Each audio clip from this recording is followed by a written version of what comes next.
আসসালামু আলাইকুম। আজকে যে আলোচনা হবে সেটা হচ্ছে এনসিপি, জামাত এবং চরমোনাই তারা কি এক হয়ে যাচ্ছে নির্বাচনের মাঠে? এবং আমরা দেখতে পাচ্ছি যে আগামী জাতীয় সংসদ নির্বাচনের জন্য যে প্রস্তুতি নিচ্ছে এনসিপি এবং জামাত, চরমোনাই, তাদের কঠোর হুঁশিয়ারি দিয়েছেন বিএনপি। কারণ তাদের যে দাবি, আমরা এনসিপির ভিতরে যে দাবি পেয়েছি, এনসিপি দাবি করেছে যে আগামী জাতীয় সংসদ নির্বাচনের আগে বিচার হতে হবে এবং সংস্কার সংস্কারের দৃশ্যমান দেখাতে হবে। যে যে সংস্কার আছে সেই সংস্কারের দৃশ্যমান দেখাতে হবে এবং জুলাই সনদ বাস্তবায়ন করতে হবে এবং বিচার, তাদের দাবি হচ্ছে বিচার। কিন্তু তারা আরো চাচ্ছে যে পেয়ার পদ্ধতিতে আগামী জাতীয় সংসদ নির্বাচন পেয়ার পদ্ধতিতে হবে। এবং অন্যদিকে আমরা জামাতেরাও কিন্তু বারবার বলেছেন যে এখনো নির্বাচনের সুষ্ঠু হয় নাই, সুষ্ঠু হওয়ার সম্ভাবনা নাই। তারা চাচ্ছে যে আগামীতে নির্বাচনের আগে জুলাই সনদ এবং জুলাই সনদ বাস্তবায়ন করতে হবে এবং সংস্কার, বাংলাদেশের যে নির্বাচনের জন্য উপযুক্ত এবং বাংলাদেশের যে সংস্কার আছে সেই সংস্কারের উপরে তারা নির্বাচন চাই। এবং তারা চাই যদি আগামী ফেব্রুয়ারিতে নির্বাচন হয় সেই নির্বাচনে তারা পেয়ার পদ্ধতিতে চাই।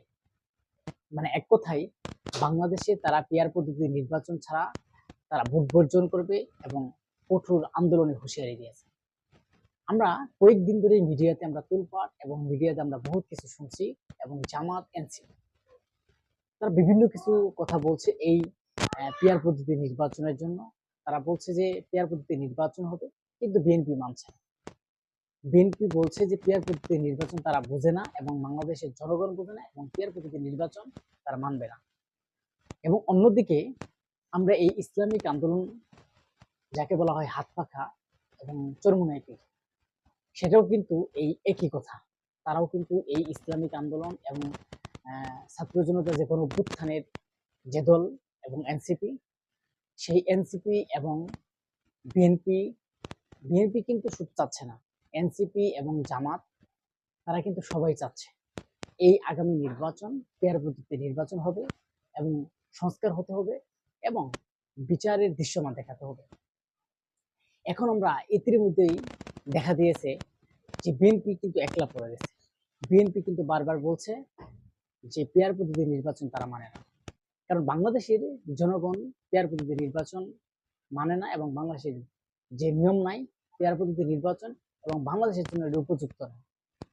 এবং আমরা আজকে একটা বিষয় দেখতে পাচ্ছি যে মির্জা ফখরুল ইসলাম আলমগীর, বিএনপির মহাসচিব, বলেছেন যে বাংলাদেশে আমরা পেয়ার পদ্ধতি নির্বাচন বাংলাদেশের জনগণ বোঝে না এবং বাংলাদেশে পেয়ার পদ্ধতি নির্বাচন হবে না, আমরা এটার বিরুদ্ধে এবং আমরা এটা মানি না।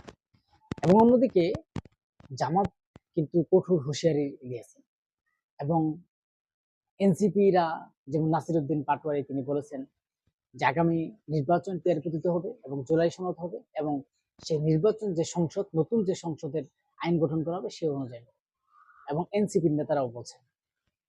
এবং ইসলামিক আন্দোলন হাত পাখা চরমোনাই পীর, তিনিও কিন্তু, যে ফয়জুল করিম যাকে বলা হয়, ফয়জুল করিম পীর, তিনিও কিন্তু বারবার ঘোষণা দিয়েছেন যারা পেয়ার পদ্ধতি নির্বাচন ছাড়া তারা নির্বাচন করবে না এবং ভোট বর্জন করবে।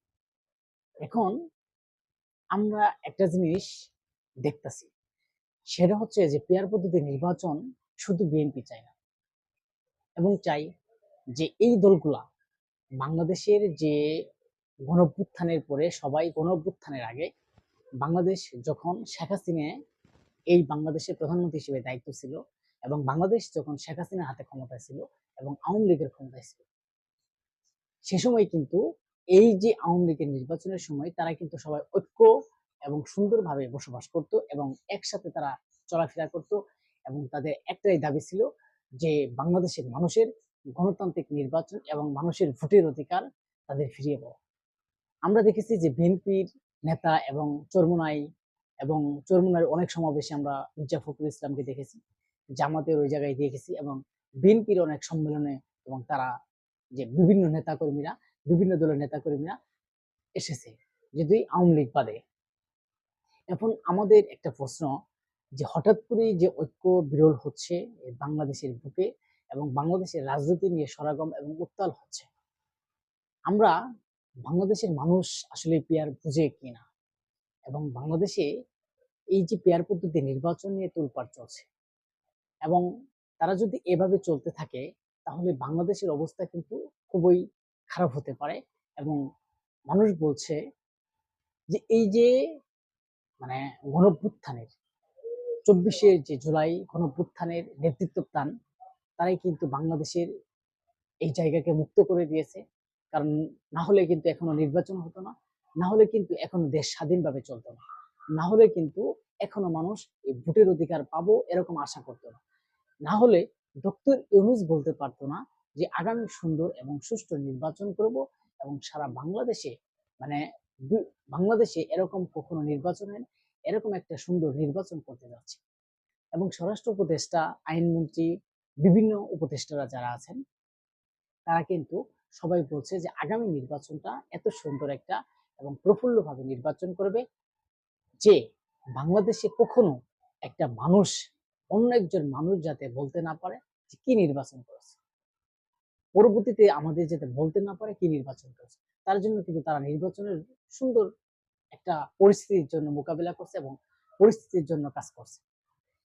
এখন হঠাৎ করে এনসিপি, জামাত, এটা হচ্ছে রাজনৈতিক একটা প্র্যাকটিক্যাল। আমরা বুঝি যে বাংলাদেশে যে রাজনৈতিক সরগম আছে এবং বাংলাদেশের যে রাজনৈতিক, সেটা রাজনৈতিক মোকাবিলার জন্য প্রতিটা ব্যক্তি এবং এই যে এনসিপি, যে গণঅভ্যুত্থান থেকে উঠে আসা এনসিপি দল এবং দীর্ঘ যে 16-17টি বছর ত্যাগ স্বীকার করেছেন এবং জুলুম নির্যাতন সয়েছেন, সেটা আমরা বেশিরভাগ দেখছি জামাত এবং কিন্তু বিএনপি, কিন্তু সবচেয়েও কিন্তু বিএনপি এই ত্যাগ স্বীকার বেশি করেছে। আর যে চরমোনাই, তিনিও ত্যাগ স্বীকার করেছেন এবং তিনি লাস্টে মেয়র নির্বাচন করতে যে অনেক অনেক কিছু শিকার হয়েছেন। যাই হোক, আমরা বলতে চাই এই যে বাংলাদেশে সব যে এক ছিল, হঠাৎ কেন সবাই এককভাবে তারা আলাদা আলাদা হয়ে যায়?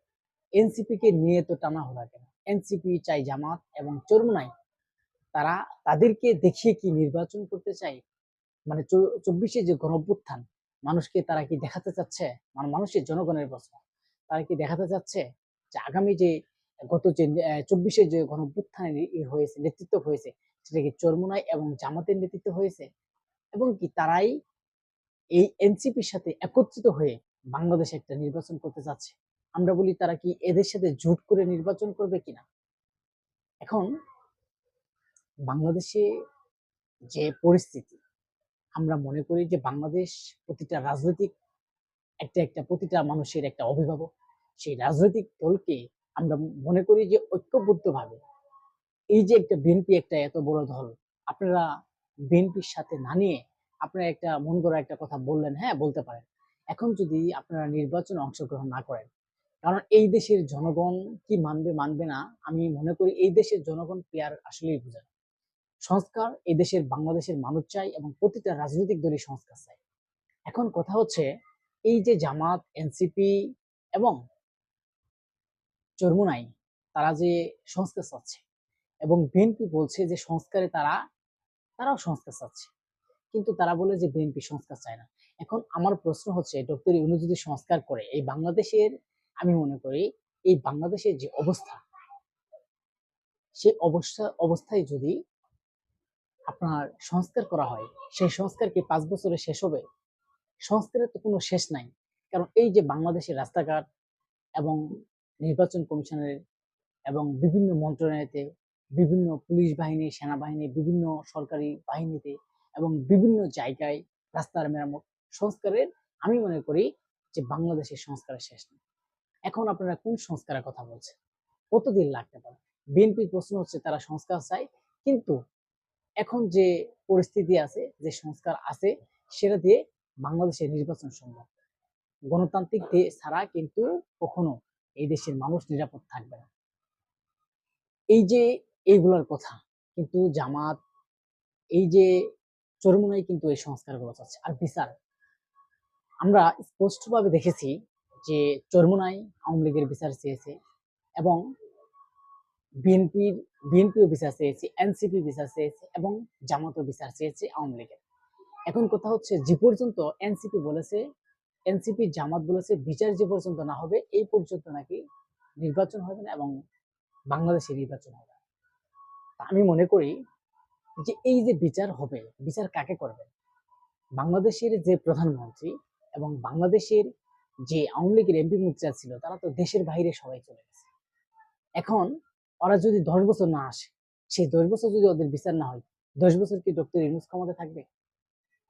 তাহলে তো বাংলাদেশের গণতান্ত্রিক মানুষের যে অধিকার, সেই অধিকার থেকে মানুষ অধিকার ফেরত পাবে না।